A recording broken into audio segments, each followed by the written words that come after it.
एक व्यक्ति को अपने प्राण छोड़ते समय कैसे भगवान का स्मरण करना चाहिए। मूर्ख है ये लोग, मोघ सा मोघ कर्माणि बोलते हैं भगवान की इनके सारे कर्म विफल हो जाएंगे, क्योंकि ये मेरे बारे में जानते नहीं है। चाहे वो कर्मी हो, चाहे वो योगी हो, चाहे वो ज्ञानी हो, कोई जब इसका पालन करेगा तो वो सुसुखम, केवल सुख नहीं, सुसुखम, अत्यंत सुख को प्राप्त।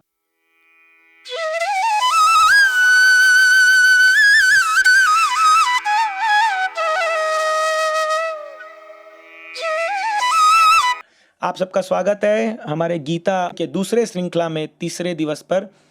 आज हम अध्याय 9 के बारे में चर्चा करेंगे।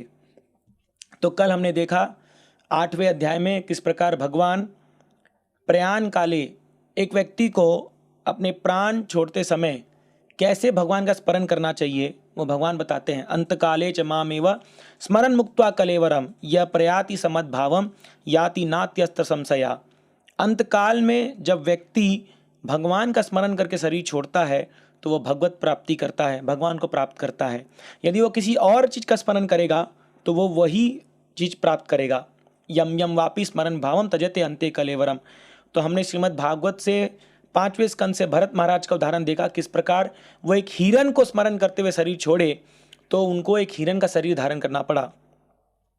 अब भगवान जो है 9वें अध्याय में शुद्ध भक्ति का और विस्तार से वर्णन करेंगे। अगर आपको याद होगा तो जो पहला 6 चैप्टर था गीता का, उसमें तीसरा और 5वां दोनों ही कर्म योग है। तीसरा में भगवान कर्म योग बताते हैं और 5वां में उसी कर्म योग को और विस्तार से बताते हैं। तो उसी प्रकार आप देखोगे इस श्रृंखला में भी 7वां और 9वां अध्याय लगभग सेम है। दोनों में भगवान भक्ति के बारे में बताते हैं। तो 7वां अध्याय में भगवान अपने बारे में ज्ञान देते हैं, 9वां अध्याय में और विस्तार से अपने बारे में बताते हैं। तो जिस प्रकार भगवत गीता सभी वेदों का सार है और भगवत गीता में जो बीच के 6 चैप्टर हैं 7 से लेकर 12 वो इस गीता का सार है, और उन 6 चैप्टर में भी जो 2 चैप्टर हैं 9th और 10th 9वां और 10वां वो उसका भी सार है। तो आज हम जो है सभी शास्त्र के सार वस्तु को जानने वाले हैं। इस गीता का जो सबसे महानतम श्लोक है इसी अध्याय में आएगा, अंतिम श्लोक में, जहाँ भगवान अपना मत प्रस्तुत करेंगे और भगवान अपना अंतिम कंक्लूजन देंगे इसी अध्याय में। तो गीता यहीं पर ख़त्म हो जाती है इस अध्याय में, लेकिन और आगे अर्जुन के इच्छा जिज्ञासा के कारण भगवान और आगे बताएंगे। तो भगवान सबसे पहले अर्जुन को बताते हैं, अर्जुन क्योंकि तुम अनसूयवे इदम ते तु गुह्यतमम प्रवक्ष्यामि अनसूयवे ज्ञानम विज्ञान सहितम यज ज्ञात्वा मोक्षे शुभात्। हे अर्जुन, क्योंकि तुम मुझसे ईर्ष्या नहीं करते हो इसलिए तुम ये ज्ञान और विज्ञान दोनों को समझ सकते हो। ये अर्जुन का एक बहुत बड़ा क्वालिफिकेशन है कि वो कभी भगवान से ईर्ष्या नहीं किया। जो लोग ईर्ष्यालु हैं, जो लोग भगवान से ईर्ष्या करते हैं, वो भगवान को कभी नहीं समझ सकते। तो देखिए भगवान ने पहले गुह्य ज्ञान दिया। गुह्य ज्ञान है आत्मा और शरीर के बीच में अंतर जानना। फिर भगवान ने गुह्यतर ज्ञान दिया, वो है भक्ति योग। और अब भगवान गुह्यतम ज्ञान दे रहे हैं, द मोस्ट कॉन्फिडेंशियल नॉलेज इस अध्याय में। और इसको जानने का तो सबसे पहला क्वालिफिकेशन वो है, हमें भगवान से ईर्ष्या नहीं करनी है। इस दुनिया में जितने भी जीवात्मा आए हैं वो लोग भगवान से ईर्ष्या करके यहाँ पर आए हैं, इसलिए लोग कृष्ण कथा सुन नहीं सकते हैं। क्यों? उनके मन में ईर्ष्या है। जैसे ही वो सुनते हैं कि भगवान जो है 16,108 रानियाँ उनके से विवाह किए, उनके साथ भगवान जो है आनंद से रह रहे हैं, तो सबके मन में ईर्ष्या आती है, अरे भगवान क्यों, मैं क्यों नहीं। जैसी ये भावना आती है कि मैं क्यों भोग नहीं कर पा रहा हूँ और भगवान इतना आनंद क्यों उठा रहे हैं, तो उसी समय हम भगवान को जानने की जो हमारी योग्यता है वो खत्म हो जाती है। हम कभी भगवान को नहीं समझ सकते अगर हम भगवान से ईर्ष्या करेंगे। लेकिन अर्जुन क्योंकि भगवान का मित्र था, उसके मन में कभी भगवान के प्रति ईर्ष्या नहीं आई। एक सच्चा मित्र होने के कारण वो भगवान के गुणगान को सुनने के से उसके कानों को बड़ा आराम मिलता था, आनंद मिलता था। लेकिन आप देखोगे इस संसार में जब हम दूसरे का गुणगान सुनते हैं तो मन में कितना ईर्ष्या आता है, अरे उसका क्यों गुणगान हो रहा है, मेरा क्यों नहीं हो रहा। और इसीलिए हम भगवान अपने बारे में किसी को बताते नहीं है। हमने देखा था 7वें अध्याय में, नाहम प्रकाश सर्वस्य योग माया समावृता। ऐसे लोगों के लिए भगवान अपने योग माया से ढक लेते अपने आप को। क्यों? क्योंकि जिसके मन में ईर्ष्या है वो कभी भी भगवान को समझ नहीं पाएगा। अब देखिए one of the most famous श्लोक ऑफ भगवद गीता 9.2, बहुत सुंदर, मेरा भी एक बहुत फेवरेट श्लोक है, ये है राज विद्या राज गुह्यम पवित्रम इदम उत्तमम प्रत्यक्षवागमम धर्म्यम सुसुखम कर्तुमव्ययम। इसका एक एक शब्द पे हम ध्यान देंगे। राज विद्या, हे अर्जुन, जो ज्ञान मैं तुम्हें बताने जा रहा हूं वो सभी विद्याओं का राजा है। राज विद्या राज गुह्यम, और वो गुह्यतम है। सभी गुह्य वस्तुओं में, सभी गुह्य बातों में सबसे गुह्य ज्ञान है ये। राज विद्या राज गुह्यम पवित्रम, सबसे पवित्र ज्ञान है। इदम उत्तमम, उत्तम मतलब ये ज्ञान तुमको तमस से, तुमको अंधकार से ऊपर उठा देगा, उत्तम है ना। इदम उत्तमम प्रत्यक्षवागमम धर्म्यम, जो व्यक्ति इस ज्ञान का पालन करेगा वो प्रत्यक्ष अपने जीवन में धर्म को साक्षात्कार करेगा। प्रत्यक्षवागम धर्म्यम सुसुखम कर्तुम अव्ययम, कोई जब इसका पालन करेगा तो वो सुसुखम, केवल सुख नहीं, सुसुखम, अत्यंत सुख को प्राप्त करेगा। ऐसा ज्ञान भगवान देने जा रहे हैं इस गीता में। तो आप सोचिए, ये ज्ञान जो है कौन लेना नहीं चाहेगा। हालांकि भगवान इस ज्ञान को सबके लिए खोल दिया है, लेकिन फिर भी ये गुह्य है। क्यों? क्योंकि आप इसको केवल अपने से पढ़ के नहीं समझ सकते हैं। जब तक भगवान या वैष्णव की कृपा नहीं होगी तब तक आप गीता के रहस्यों को नहीं समझ पाओगे। भगवान बोलते हैं ना, भक्तों में सखा चेती रहस्यमिदे उत्तमम, क्योंकि तुम मेरे भक्त हो और तुम मेरे सखा हो, इसलिए तुम इस रहस्य को समझ पाओगे। जो लोग मेरे भक्त और मेरे सखा नहीं हैं, जो लोग मुझसे संबंधित नहीं है, वो लोग इस रहस्य को कभी नहीं समझ पाएंगे। और इसको कहते हुए भगवान आगे बढ़ते हैं, अश्रद्धान पुरुषा धर्मस्याप्य परंतप अप्राप्य माम निवर्तते मृत्यु संसार वर्तमनि। जिसको श्रद्धा नहीं है मेरे बातों पर, वो कभी मुझे प्राप्त नहीं करेगा और मृत्यु संसार वर्तमनि, बार बार जो है जन्म मृत्यु के चक्कर में फंसता चला जाएगा। इसलिए भगवान डिमांड कर रहे हैं कि मेरी प्रत्येक बातों पर विश्वास रखो। श्रद्धावान लभते ज्ञानम, चौथे अध्याय में भगवान बताते हैं आपको ज्ञान प्राप्त होगा अगर आपके मन में श्रद्धा है, अटूट श्रद्धा है भगवान के प्रति। हाँ, तो वो श्रद्धा के बिना आप इस ज्ञान को नहीं समझ पाओगे। फिर आगे भगवान बताते हैं अर्जुन कि मेरा इस भौतिक जगत से क्या संबंध है। तो बोलते हैं मया ततम इदम सर्वम जगत अव्यक्त मूर्तिना मत्स्तानि सर्वभूतानि न चाहम ते स्वस्थिता।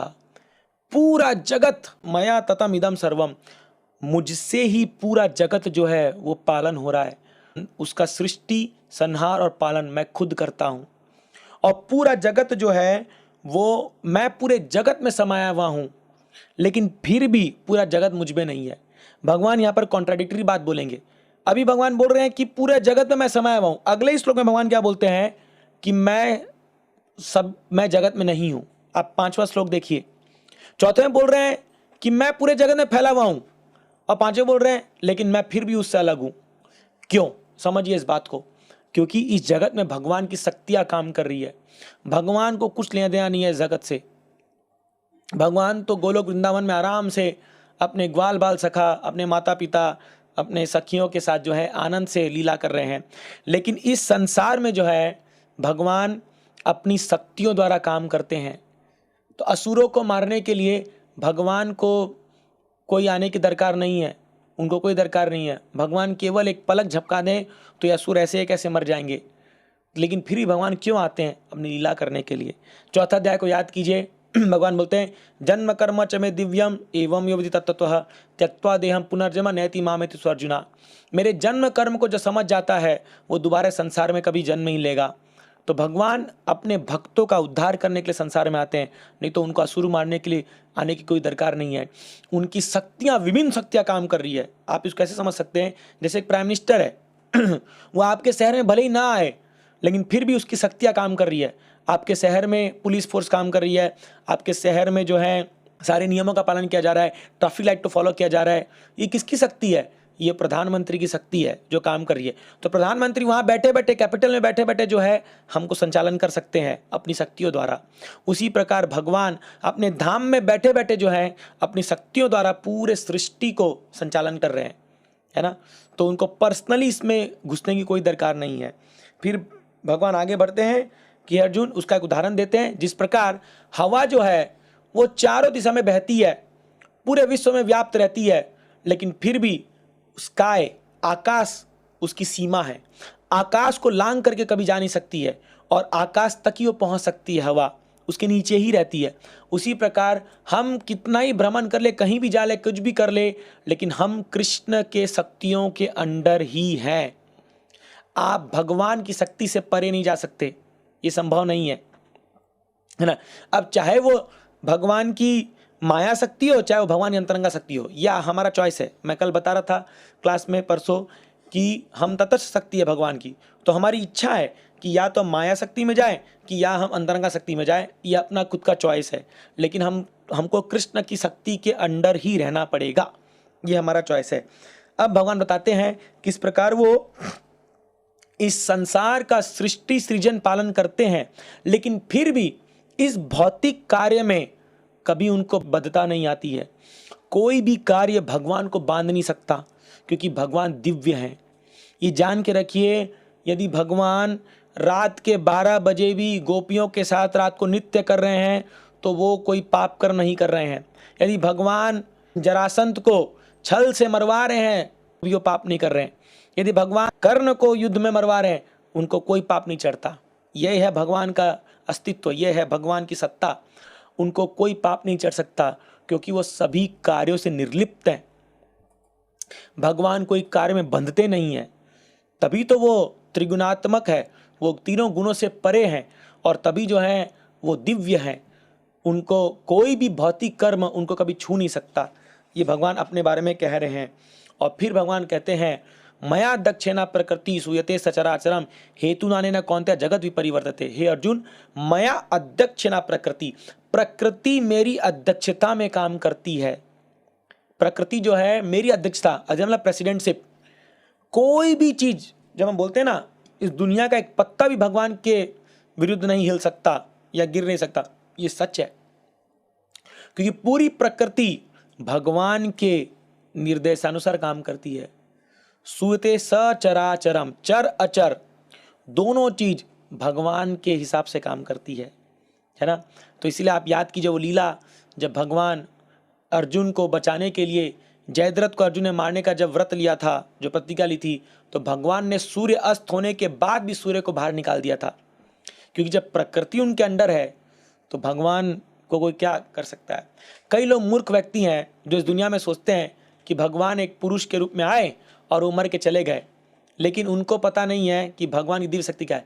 जो व्यक्ति अपने गुरु के मरे हुए बेटे को वापस ला सकता है, उसको कौन मार सकता है। और यही बात भगवान बोलते हैं, अवजानन्ति मम मूढ़ा मानुषिम तनुमाश्रितम परम भावम जानन्तो मम भूत महेश्वरम। अवजानन्ति माम मूढ़ा, मूढ़ व्यक्ति अवजानन्ति, मुझे जानता नहीं है। वो सोचता है कि मैं एक मनुष्य का रूप लेके आ गया हूं और मैं जो है मनुष्य से लीला कर रहा हूं, लेकिन परम भावम अजानंतो, मेरे परम भाव को वो जानता नहीं है। मम भूत महेश्वरम, मैं ईश्वर हूं, महेश्वर हूं, मैं सभी चीजों का ईश्वर हूं, मैं सभी चीजों का कंट्रोलर हूं। भगवान यह बोल रहे हैं, लेकिन मूढ़ व्यक्ति वो जानता नहीं है। इसलिए कृष्ण को एक साधारण व्यक्ति समझना ये बहुत बड़ी मूर्खता है, क्योंकि साधारण व्यक्ति नहीं है, परम भगवान है, वो दिव्य है।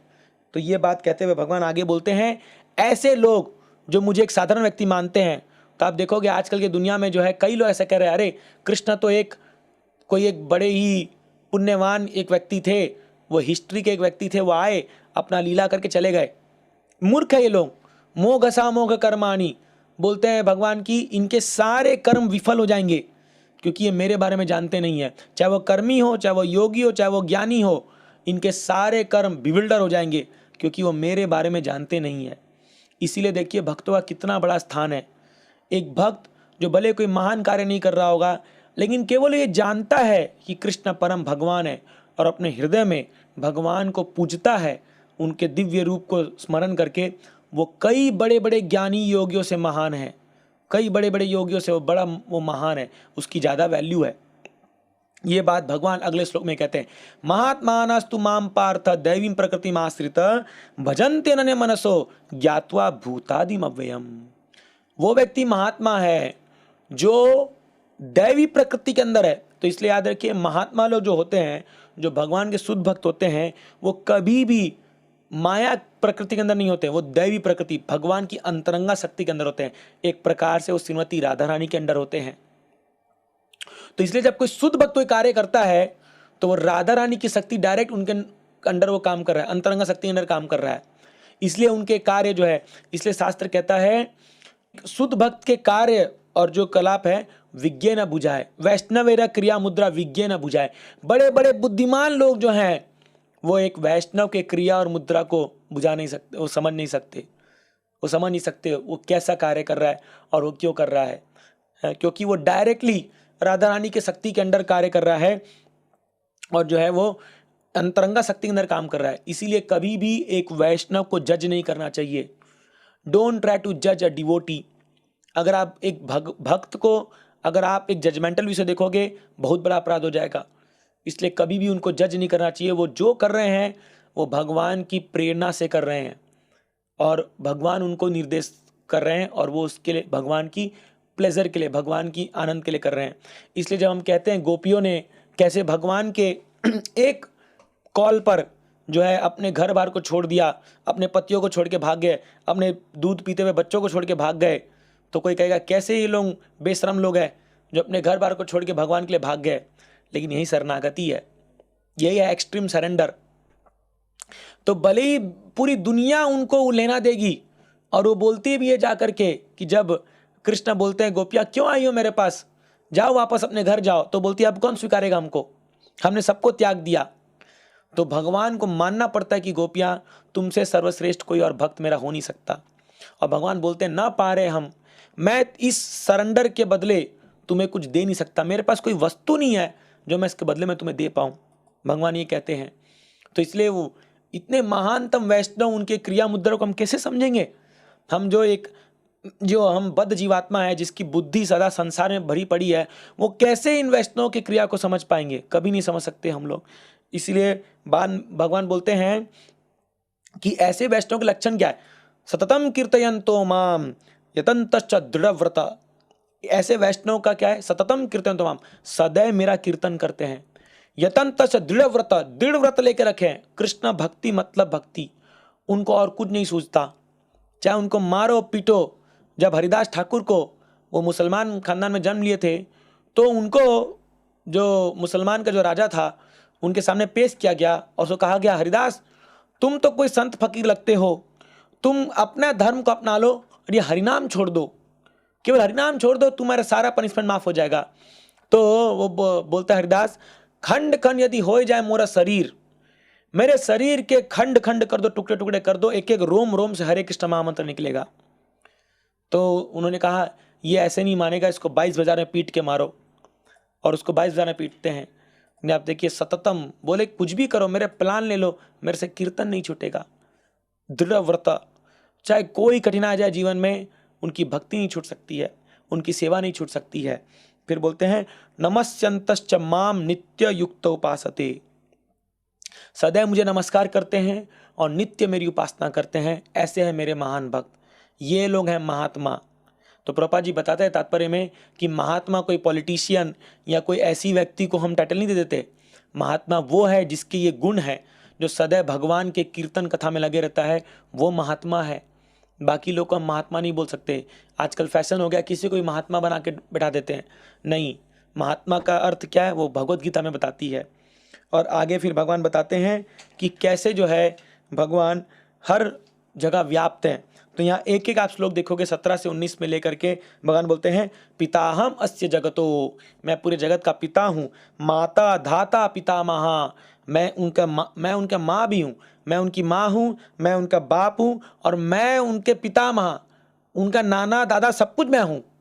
फिर भगवान क्या बोलते हैं वेद्यम पवित्रम ओमकार, मैं वेदों में ओमकार हूँ। ऋक साम यजुर एवचा, ऋक वेद साम वेद यजुर्वेद वो मैं हूँ। गतिर भरता प्रभु साक्षी निवास शरणम सुहृत, मैं बेस्ट फ्रेंड हूँ एक जीवात्मा का, और मैं शरण्य योग, मैं सबसे बड़ा शेल्टर हूँ, है ना। फिर भगवान क्या बोलते हैं तपामी अहम अहम वर्ष, मैं ही है जो सूर्य की तेज से ताप देता हूँ, मैं ही हूँ जो वर्षा देता हूँ।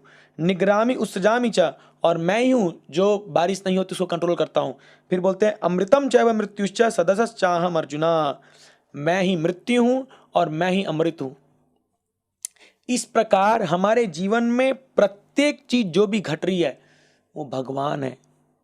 इसलिए भगवान को यदि आप स्मरण करना चाहो तो कैसे नहीं कर सकते हो। एक बार प्रभुपाद जी कलकत्ता में बॉम्बिंग हो रही थी, कुछ तो युद्ध चल रहा था, शायद दूसरा महायुद्ध चल रहा था, तो बॉम्बिंग हो रही थी, बॉम्ब गिरे थे, सब लोग घर छोड़ छोड़ के जा रहे थे, सब लोग घर छोड़ छोड़ के निकल रहे थे। प्रभुपाद जी जो है अपने घर में कचौड़ी तल के खा रहे थे। तो कचौड़ी खाते खाते किसने पूछा प्रभुपाद, अरे प्रभुपाद क्या मरने वाले हो क्या यहाँ पर? अरे छोड़ो कचौड़ी से, चलो निकलो, घर खाली करो, कब बॉम्ब गिर जाएगा, सब कुछ ब्लास्ट हो जाएगा। प्रभुपाद जी ने कहा नहीं नहीं नहीं, आई विल नॉट लीव। बोले मैं जब करता रहूंगा। तो बोले ये बॉम्ब गिर रहा है, तो बोले आई सी बॉम्ब एज कृष्णा। ये जो बॉम्ब है ये कृष्ण है, और ये कृष्ण जो है ये बॉम्ब के रूप में आ रहे हैं, और अभी जो है ये मेरा शरीर छूट जाएगा और मैं भगवधाम चला जाऊंगा।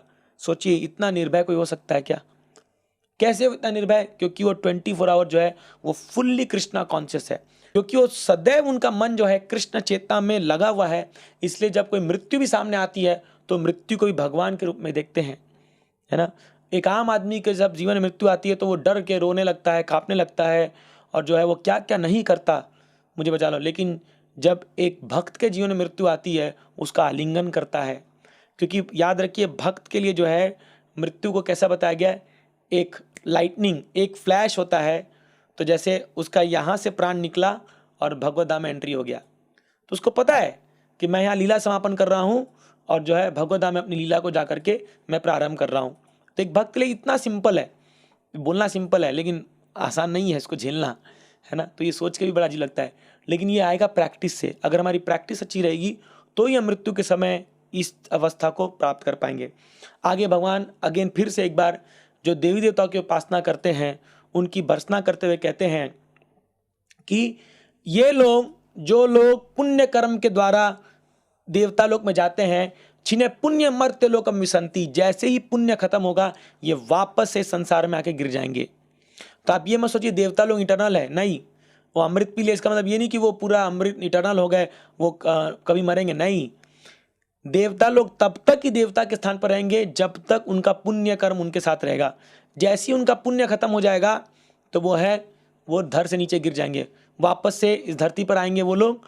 और फिर यहाँ पर जो है वो लोग, भगवान बताते हैं गीता में कैसे जो पुण्यात्मा लोग होते हैं वो लोग अपने पुण्य के बल पर ऊपर के लोग जाते हैं और बहुत साल तक वहाँ पर भोग विलास करते हैं, और फिर वहाँ से गिर करके नीचे आते हैं और यहाँ पर किसी बड़े खानदान में जन्म लेते हैं, बहुत ही रईस खानदान में जन्म लेते हैं। तो ये देवता है, लेकिन इनका डिमोशन हो जाता है। इसलिए भगवान बोलते हैं ए अर्जुन इसके पीछे मत जाओ, लेकिन जो मेरी अनन्य भक्ति करता है। अभी देखिए यहाँ पर बहुत सुंदर श्लोक आ रहा है, ये बहुत ही फेवरेट। अनन्य चिंतयन्तो माम ये जना पर्युपासते तेसाम नित्य भुक्तानाम योगक्षेम वहामे हम। इस श्लोक को पढ़ करके एक भक्त जिनका नाम अर्जुन आचार्य था, उसके मन में एक शंका आ गई। वो गीता पढ़ रहे थे और जब इस श्लोक को पढ़ा तो इस श्लोक में भगवान क्या कहते हैं, जो व्यक्ति मेरा अनन्य चिंतन करता है और मेरा नित्य उपासना करता है उस व्यक्ति के जीवन में जो कमी होगी वो मैं खुद पूरा करूंगा। खुद भगवान बोलते हैं मैं स्वयं उसको पूरा करूंगा। योगक्षेम वहामी अहम। तो उस अर्जुनाचार्य ने क्या किया, उसने इस श्लोक में एक लाल रंग की स्याही से लाइन मार दिया और इस श्लोक को चेंज किया। वहां में हमको हटा करके उन्होंने लिखा कि मैं अपने किसी एनर्जी के द्वारा या किसी के द्वारा उसका फुलफिल कर दूंगा। मतलब उसको ये डाउट था कि भगवान खुद आके कैसा भरण पोषण करेंगे। तो ये करने के बाद जो है अर्जुनाचार्य जो है ये स्थान के लिए चले गए, और तभी दो बालक इनके घर में आए, एक काला था और एक गोरा था। जल्दी जल्दी जो है राशन पानी जो है उनको ला करके वहाँ पर रखा और कहा हे माँ ये जल्दी से लो, तुम्हारा पति मेरे को बहुत पीट रहा है, हम लोग को पीट रहा है।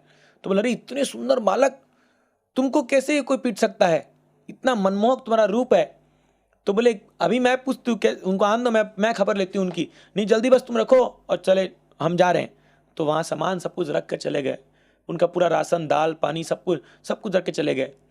और जब अर्जुन चार आए तो उनकी पत्नी ने कहा अरे तुमको शर्म नहीं आती है, दो इतने सुंदर बालक को तुम पीट रहे हो। बोला मैं पीट रहा हूँ, मैं तो अपना स्नान करने गया था, मैं कैसे पीट रहा हूँ। तो बोले अभी आए थे वो लोग, बोले उनका रूप बताओ। तो रूप बताने लगी, एक श्याम वर्ण के मोर मुकुटधारी, एक जो है एकदम गोरे वर्ण के। तो बोले अरे बाप रे बाप, कृष्ण बलराम स्वयं आए थे इनके घर में और इनका सारा अनाज पानी सब कुछ दे के गए इनको। और बोले उनके पीठ पे लाइन पड़ रखी थी स्याही से, मैंने ऐसा लग रहा था जैसे किसी ने उनको मारा है। तो ये जब जाके देखे तो अपने गीता में वो लाइन मिट चुकी थी वहां से, और ये फूट फूट के रोने लगे और जा रहे, बोले बाप रे बाप। इसमें दो तीन बातें हैं। एक तो गीता जो है वो भगवान का शरीर है, तो गीता में जब उसने लाइन मारा तो भगवान के शरीर में वो लाइन बन के आ गया। और दूसरा ये बात 100% सत्य है कि भगवान जो है वो अपने भक्तों की स्वयं रक्षा करते हैं। स्वयं जब चैतन्य महाप्रभु महाप्रकाश लीला दिखा रहे थे तो महाप्रकाश लीला में वो प्रत्येक भक्त को बुला बुला करके बोल रहे थे। तो हरिदास ठाकुर को जब बुलाए तो कहा, हरिदास याद है तुमको वो दिन जब तुमको 22 बाजार में ये जल्लाद लोग तुमको पीट पीट के ले जा रहे थे? तो हरिदास तो हाँ महाप्रभु, कैसे मैं भूल गया उसको, मुझे सदैव वो चीज याद है, लेकिन मुझे तो उसका कुछ भी दर्द नहीं हुआ। तो महाप्रभु ने कहा, हरिदास मेरे पीछे आके देखो। तो हरिदास ठाकुर जो है वो पीछे जा करके उनके पीठ में देखता है और महाप्रभु के पीठ में जो है सारा वो चाबुक के निशान पड़ रखे हैं, सारे चाबुक के निशान पड़ रखे हैं। और बोले, हरिदास जैसे इन जल्लादों ने तुम पर पहला प्रहार किया था, मेरा सुदर्शन चक्र तैयार हो गया था वैकुंठ से निकल करके इनका गला काटने के लिए, लेकिन तुम इतनी प्रार्थना कर रहे थे और तुम जो है हाथ जोड़ के प्रार्थना करते, हे भगवान ये लोग तो मूर्ख है, ये लोग जानते नहीं है आपकी महिमा, आपके नाम की महिमा, इनको माफ कर दो। और तुम्हारे कृपा वश मेरा सुदर्शन चक्र मेरे हाथ से निकल ही नहीं पाया, और मैं तुम्हारे बोला मैं कैसे बचाऊं तुमको, इसलिए मैं वैकुंठ से आकर के तुम्हारे ऊपर एक आवरण बना दिया और मेरे पीठ पर मैंने सारे जल्लादों के प्रहार को सहा। जब हरिदास ठाकुर इस बात को सुना तो फूट फूट के रोने लगे और भगवान के चरणों में गिर गया। बोले, महाप्रभु कौन आपकी दया को कौन उसका पार लगा सकता है? फिर गंगादास पंडित को बुलाए और गंगादास पंडित को कहा, गंगादास याद है तुमको जब मुसलमानों के डर से तुम अपने परिवार को लेकर के गंगा पार करने के लिए जा रहे थे तो तुम किसी नाव को ढूंढ रहे थे और नाव को ढूंढते वक्त तुम्हें कोई नहीं मिला, तो तुमको एक नाविक उस समय आया था तुमको बचाने के लिए, वो मैं था। मैं वैकुंठ से उतर करके आया था तुम नाव लेकर तुमको बचाने के लिए। तो इस प्रकार भगवान प्रत्यक्ष रूप से आते हैं भक्तों के जीवन में, उनको बचाने के लिए, उनको हेल्प सहायता करने के लिए। ऑफकोर्स हमारे पास आंखें नहीं है जो हम देख पाते हैं। जब शिला प्रभुपाद जी भी जलदूत जहाज में जा रहे थे तो जब प्रभुपाद जी को 2 हार्ट अटैक आया तो वो बहुत स्मरण करने लगे, भगवान कैसे होगा ये मिशन, मैं कैसे जाऊंगा अमेरिका और अपने गुरु के आज्ञा को पालन करूंगा।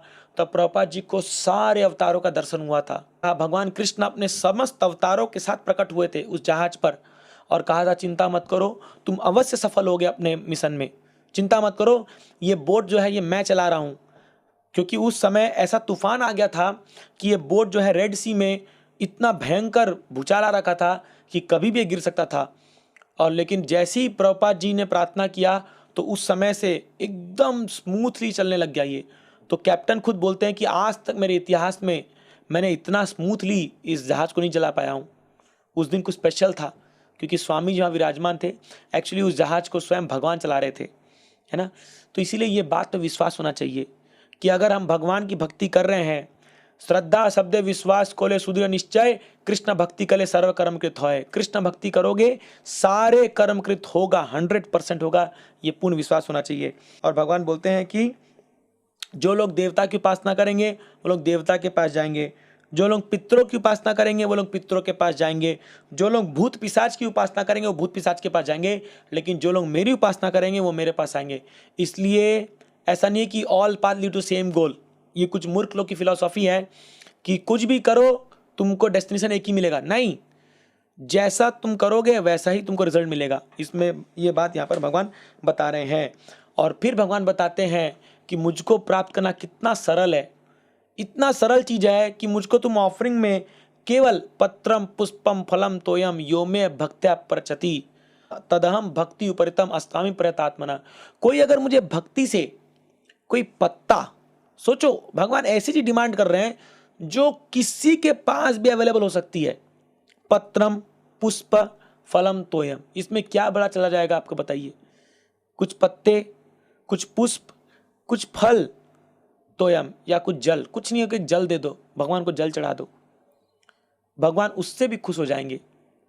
सोचिए, तुलसी दल मात्रेना, अद्वैताचार्य जब चैतन्य महाप्रभु को बुला रहे धरती पर, तो केवल एक शालिग्राम शिला पर गंगा नदी के तट पर तुलसी के पत्ता के साथ गंगा जल ऑफर करते।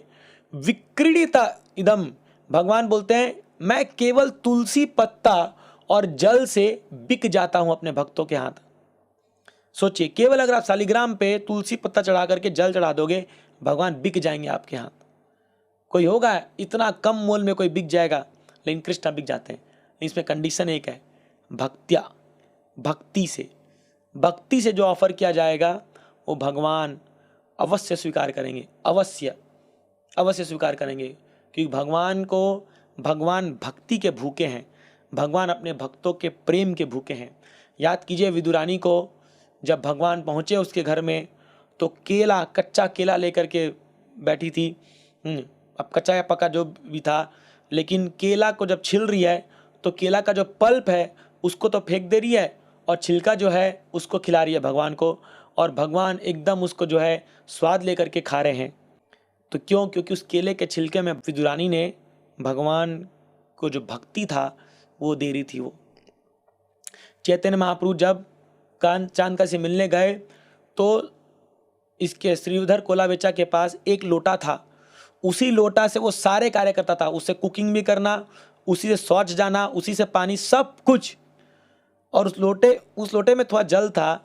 महाप्रभु को प्यास लगी, महाप्रभु श्रीधर कोलाबेचा घर गए और महाप्रभु उस लोटे से जल पीने लगे। सीधा कहा, महाप्रभु क्या कर रहे हो आप ये?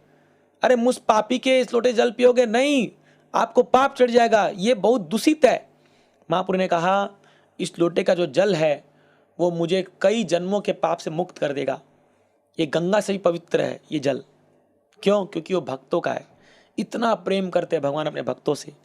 तो आप सोचिए, केवल सिंपल हम भक्ति करते हैं और भगवान को कुछ ऑफर करते हैं, तो भगवान उस भक्ति को स्वीकार करते हैं, है ना। और फिर जो है आगे भगवान कहते हैं, ठीक है, अगर तुम भक्ति से नहीं कर रहे हो तो तुम जो कर रहे हो मुझे ऑफर करो। अगर तुम भक्ति से कुछ ऑफर नहीं कर सकते हो तो तुम जो कार्य करते हो मुझे ऑफर करो। ये कर्म योग है, लेकिन इसमें भक्ति का एलिमेंट है।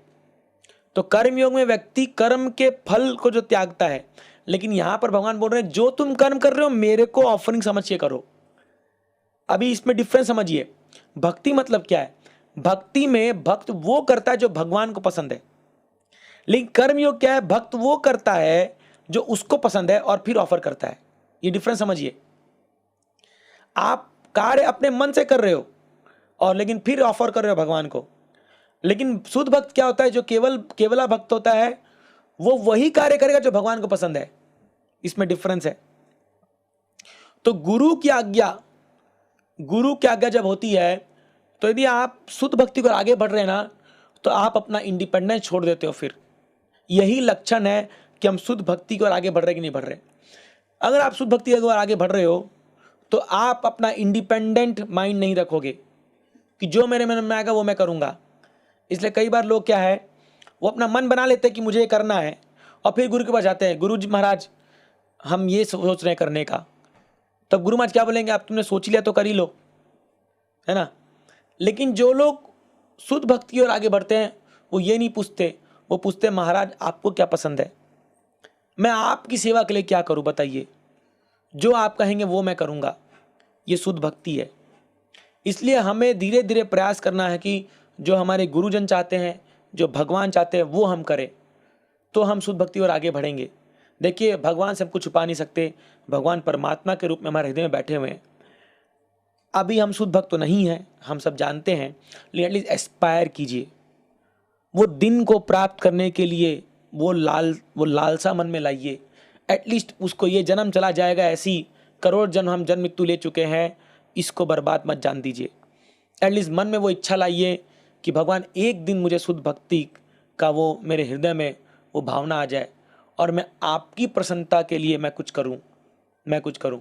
और जाकर के पूछिए, जो भी आपके गुरु हैं उनसे जाके पूछिए क्या करूं मैं भगवान को खुश करने के लिए, और फिर जो वो कहें उसका पालन कीजिए।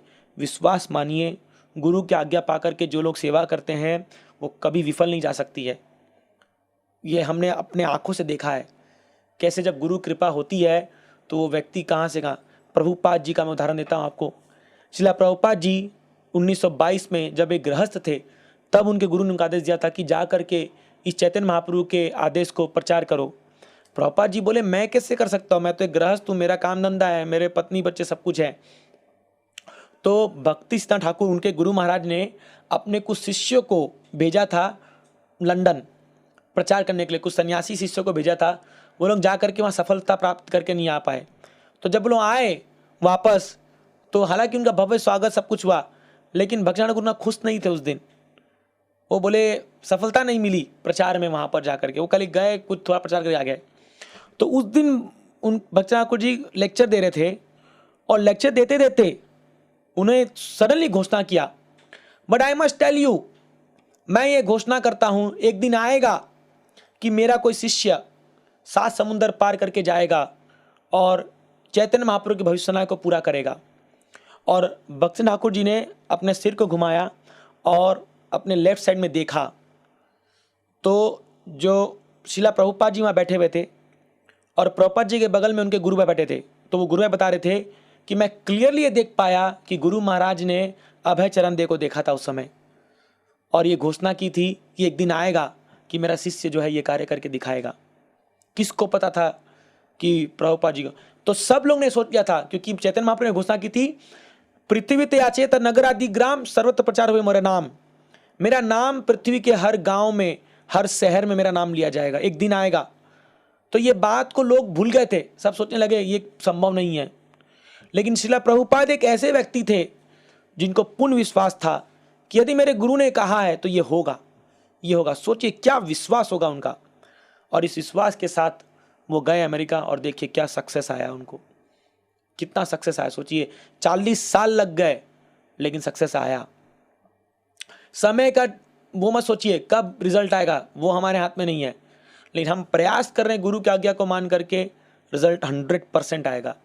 तो ये विश्वास होता है, ये फेथ होता है और ये होता है गुरु की आज्ञा का पालन करना, है ना। तो अभी जो है फिर भगवान बोलते हैं कि ठीक है, कोई मुझे कुछ भी अर्पण करता है, समोहम सर्वभूतेषु न मे देशस्ति न परा, मैं सबके प्रति समभाव रखता हूँ, लेकिन मेरे ये तु भजंती माम भक्त्या, कोई व्यक्ति यदि मेरे भक्त के रूप में मेरा भजन करता है मैं उसको स्पेशल कर देता हूँ। आप देखिए, आप सभी बच्चों से प्रेम कर सकते हो लेकिन अपने बच्चों से ज़्यादा प्रेम करोगे, स्वाभाविक है, ये स्वाभाविक है। इसलिए जब भगवान के भक्तों की बात आ जाती है तो भगवान कुछ नहीं देखते हैं। बाकी लोग से भगवान सबके साथ समभाव रखेंगे, जो जैसा कर्म किया उसको वैसा फल देंगे, सब कुछ देंगे, भगवान भी न्यूट्रल रहते हैं परमात्मा में। लेकिन जैसी भगवान के भक्तों की बात आ गई तब भगवान इंटरफेयर कर जाएंगे, है ना। आप सोचिए एक बात, अश्वत्थामा ने 2 ब्रह्मास्त्र छोड़ा था, एक में सभी पांडवों को मारने के लिए छोड़ा और एक उत्तरा के गर्भ में परीक्षित महाराज पल रहे थे उसको मारने के लिए भेजा था। एक साथ 2 ब्रह्मास्त्र छोड़ा था और यहां से उत्तर चिल्ला रही है, कृष्ण कृष्ण रक्ष माम पाही माम, मुझे बचाओ, आपके सिवा कौन है हमारा बचाने वाला। इधर से पांडव, भगवान ने देखा अरे ये पांडव लोग को कैसे बचाऊं मैं। तो भगवान ने तुरंत कुछ सोचे बगैर with in moments, with in fraction of second जो है, भगवान एक तरफ तो अपना सुदर्शन चक्र भेजते पांडवों को उसको ब्रह्मास्त्र को तोड़ने के लिए, और एक तरफ खुद शंख चक्र धारण कर करके उत्तरा के गर्भ में घुस जाते हैं और परीक्षित को बचाते हैं, तुरंत जाके बचाते हैं। क्यों? क्योंकि भगवान को पता है इसके गर्भ में मेरा शुद्ध भक्त है। ये बात याद रख लीजिए कि भगवान अपने शुद्ध भक्तों के लिए अपनी ही सृष्टि के नियम को बदल देंगे। अब ये श्लोक आएगा आगे जाकर के, बहुत फेमस श्लोक आएगा भगवता का, भगवान अपने ही नियम को बदल देते हैं अपने भक्तों के लिए। इतना प्रेम करते हैं भगवान अपने भक्तों से, क्या गुणगान करें भगवान के इस भक्त वत्सलता का। इसीलिए यदि किसी भी और आप भगवान के अवतार को ले लो, भगवान के गुना अवतार या लीला अवतार कोई भी ले लो, जहां भक्त वत्सलता की बात आती है तो जितनी भक्त वत्सलता भगवान कृष्ण ने दिखाई है वो कोई अवतार ने और नहीं दिखाया। इवन भगवान राम भी उतना नहीं दिखा पाए जितना भगवान कृष्ण ने दिखाया है, क्योंकि कृष्ण के सामने अपने भक्तों को छोड़ करके उनके लिए कुछ मायने नहीं रखता, वो किसी चीज को वैल्यू देते अपने भक्तों को छोड़ करके। क्योंकि भगवान भक्त वत्सलता से भरपूर है, ये उनका स्वभाव है ना। और फिर भगवान बोलते हैं अरे वो तो छोड़ो, अब पीछे सुदुराचारो भजते माम अनन्य भाग साधुरेव समन्तव्य सम्यक वसतो सह। यदि मेरा भक्त कोई बुरे से बुरा कर्म भी लग जाए, सुदुराचारो, लेकिन वो मेरा भजन कर रहा है, तो फिर भी वो साधु है। मैं कह रहा हूं माम, मैं कह रहा हूं कि वो साधु है। क्यों? क्षिप्रम भवति धर्मात्मा शाश्वम शांतिम निगच्छति कौन्तेय प्रतिजानी न मे भक्त्या प्रणश्यति। याद रखो अर्जुन, तुरंत ही वो व्यक्ति वापस से रिइंस्टेट हो जाएगा और जो है वो वापस से धर्म का पालन करना शुरू कर देगा। और हे अर्जुन, पूरे दुनिया में जा करके ढोल नगाड़ा बजा दो, शंख फूक फूक के बोल दो दुनिया को कि कृष्ण का भक्त कभी नाश नहीं हो सकता। कौन्तेय प्रतिजानी न मैं भक्त्या प्रणश्यति, मेरे भक्त का कभी नाश नहीं हो सकता। ये भगवान क्यों अर्जुन से कह रहे हैं कहने के लिए? क्योंकि भगवान को पता है कि भगवान कुछ बात कहते हैं तो भगवान उसको तोड़ सकते हैं। जैसे भगवान ने कहा मैं अस्त्र नहीं उठाऊंगा, लेकिन भीष्मदेव को मारने के लिए अस्त्र उठा लिया, है ना। लेकिन भगवान अर्जुन तुम बोलो ये बात दुनिया को, क्योंकि अगर तुम बोलोगे तो मैं विवश हो जाऊंगा इसको पालन करने के लिए। यही बात है। देखिए, ये बात जान के रखिए, यदि भगवान के भक्त ने कुछ कह दिया तो भगवान कहे कुछ बात तो वो झूठी हो सकती है, लेकिन अगर भगवान के भक्त ने कुछ कह दिया वो कभी झूठा नहीं हो सकता। ये संभव नहीं है, वो कभी झूठा नहीं हो सकता। हमने देखा है प्रभुपाद जी ने जहाँ जहाँ पर जो जो कहा है वो 100% हुआ है। प्रभुपाद जी ने आज मुंबई में, प्रभुपाद जी एक भारती भवन में लेक्चर देने गए थे। वहाँ निकलते वक्त प्रभुपाद जी ने अपनी छड़ी उठा करके कहा था here we should have temple, यहाँ मंदिर आना चाहिए। और आज वहाँ चौपाटी का मंदिर है। प्रभुपाद जी ने राधा रास बिहारी के लिए जब मंदिर बनवाया तो रास बिहारी जी को एक छपरे में, एक हट में रखा था और प्रभुपाद जी ने कहा था ओ रास Bihari please stay here, I will build you a palace, please आप यहाँ रुकिए, मैं आपके लिए एक पूरा महल बना के दूंगा। और देखिए आज क्या है, वो महल बन चुका है। ये है शुद्ध भक्तों की वाणी। वो जो कह दे वो 100% होना ही है। हाँ, लेकिन वो पूरे भाव और भक्ति से कहना चाहिए। हमें अब ये नहीं कि हम अपने गुरु महाराज को जाकर के फोर्स करें, क्या हो कहो मेरे लिए कुछ कह दो, बताओ मेरे उसमें क्या है। तो एक बार प्रभुपाद जी ट्रेन में ट्रैवल कर रहे थे और जो है कुछ लोग आए आशीर्वाद मांगने के लिए, प्रभुपाद हमें आशीर्वाद दो, हमें आशीर्वाद दो, हमारे बच्चों का आशीर्वाद दो। तो प्रभुपाद जी के कुछ शिष्य बैठे हुए थे, वो लोग मुंडन किए हुए थे, सैफरन कपड़ा पहने थे। बोले you want my blessings, this is my blessing. बोले मेरी आशीर्वाद ये है, तुम सबका जो है भौतिक जीवन नष्ट हो जाए, ये मेरा आशीर्वाद है। सब भाग गए वहाँ से। बोले नहीं चाहिए, ऐसा आशीर्वाद नहीं चाहिए क्योंकि वो डर गए कि अरे ये साधु अभी कुछ बोल देगा, ले हो गया सच, तो अभी गए हम लोग काम से। तो इसीलिए जब किसी साधु के पास जा रहे हो आशीर्वाद लेने के लिए सोच समझ के जाइए, है ना। तो इसीलिए इसमें ध्यान रखना चाहिए कि हम साधु के पास किस लिए जाते हैं, कि क्यों हम जा रहे हैं उसके पास, भक्ति मांगने के लिए, है ना। हम भक्ति मांगने के बाद जाते हैं। इसलिए भगवान जो है गीता में ये श्लोक बता रहे हैं कि अर्जुन डिक्लेयर कर दो दुनिया को मेरा भक्त का विनाश नहीं होगा। और फिर जो है भगवान बोलते हैं अरे कोई व्यक्ति यदि अपने जीवन में कोई पाप कर्म करे तो चलो उसका तो नाश नहीं होगा, लेकिन कोई जन्म से ही पापी है तब भी उसका उद्धार होगा। तो यहाँ पर भगवान कहते हैं मामि पार्थ विपाश्रित्य येपि सुपाप योनया स्त्री वैश्या तथा शूद्रास तेपि यान्ति पराम गतिम। देखिए अब यहाँ पर भगवान क्या बोले, कोई व्यक्ति अगर पाप योनि में जन्म लिया है तो अगर वो मेरी शरणागत लेगा तो उसका उद्धार हो जाएगा। कोई स्त्री है, अभी यहाँ पर भेदभाव नहीं है, आप ये मत समझिए कि भगवान अरे स्त्री कैसे कह दिया। भगवान यहाँ कह रहे हैं कि जनरली स्त्रियों में जो है भौतिक चेतना ज़्यादा होती है, उनके अंदर जो है बॉडीली कॉन्शियसनेस ज़्यादा होती है, लेकिन यदि वो भगवान की भक्ति करेंगे तो वो शुद्ध बन सकते हैं। कुंती महारानी ज्वलंत उदाहरण है स्त्री में शुद्ध भक्ति की, ठीक है।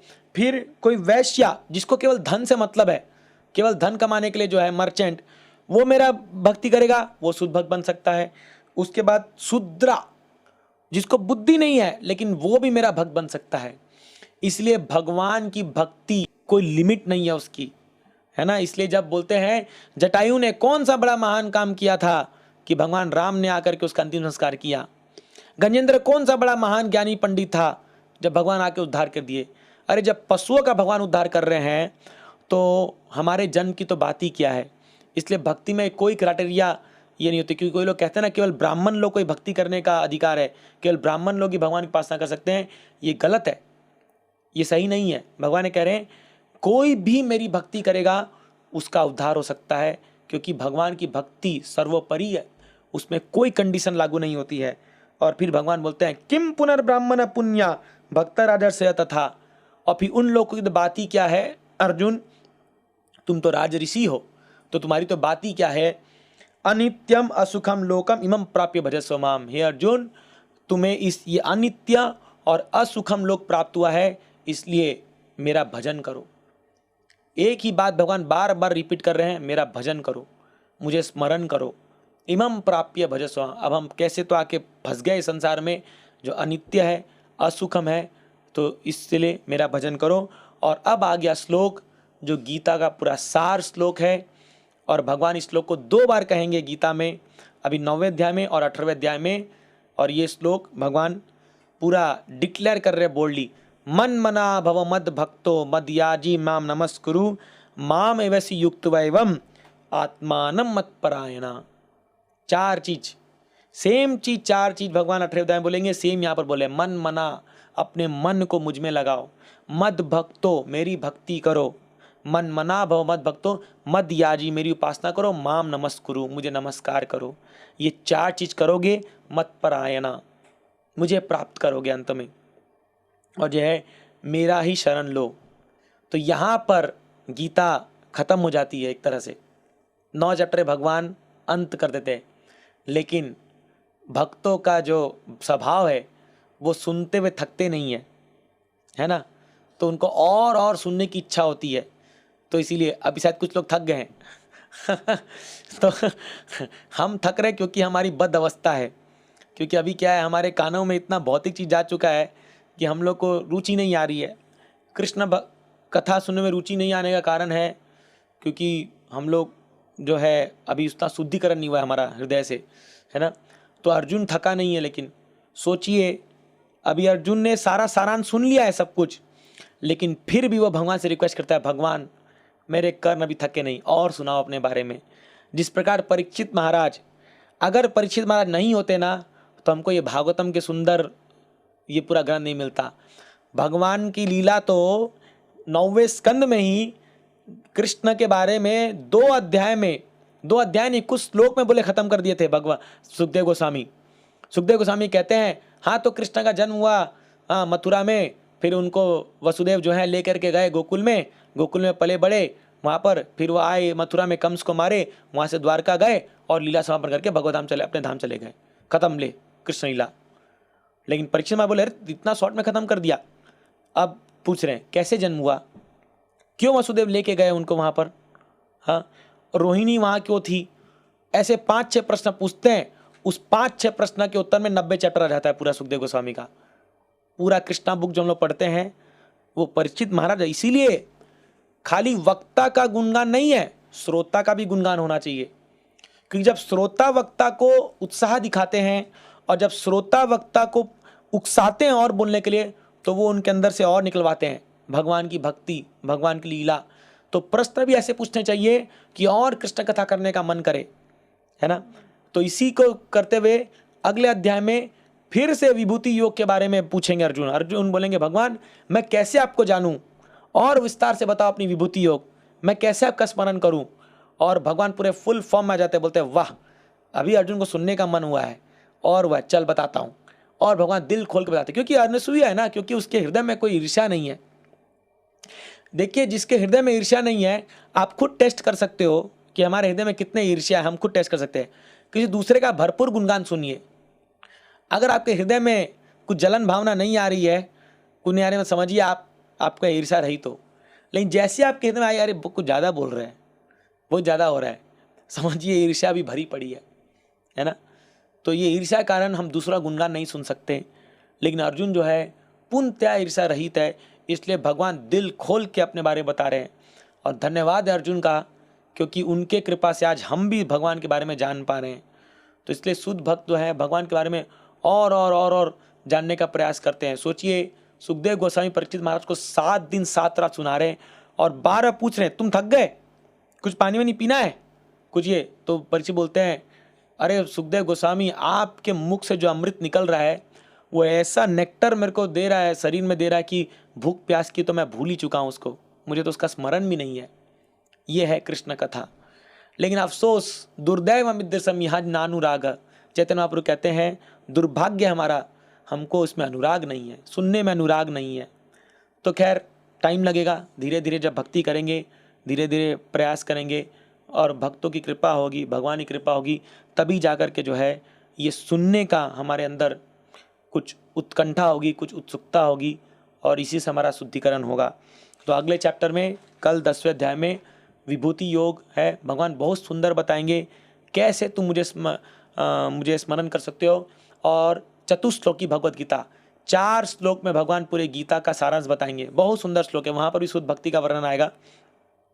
तो अभी ये पूरे आप 6 चैप्टर में देखोगे भगवान 2-3 श्लोक में शुद्ध भक्ति का बहुत ज़बरदस्त वर्णन करते हैं। तो कल आएगा शुद्ध भक्त लोग क्या करते हैं, उनके लक्षण क्या है, उसके बारे में सुंदर वर्णन आएगा। तो इसके बारे में कल चर्चा करेंगे। बहुत बहुत धन्यवाद आप सबका। हरे कृष्णा।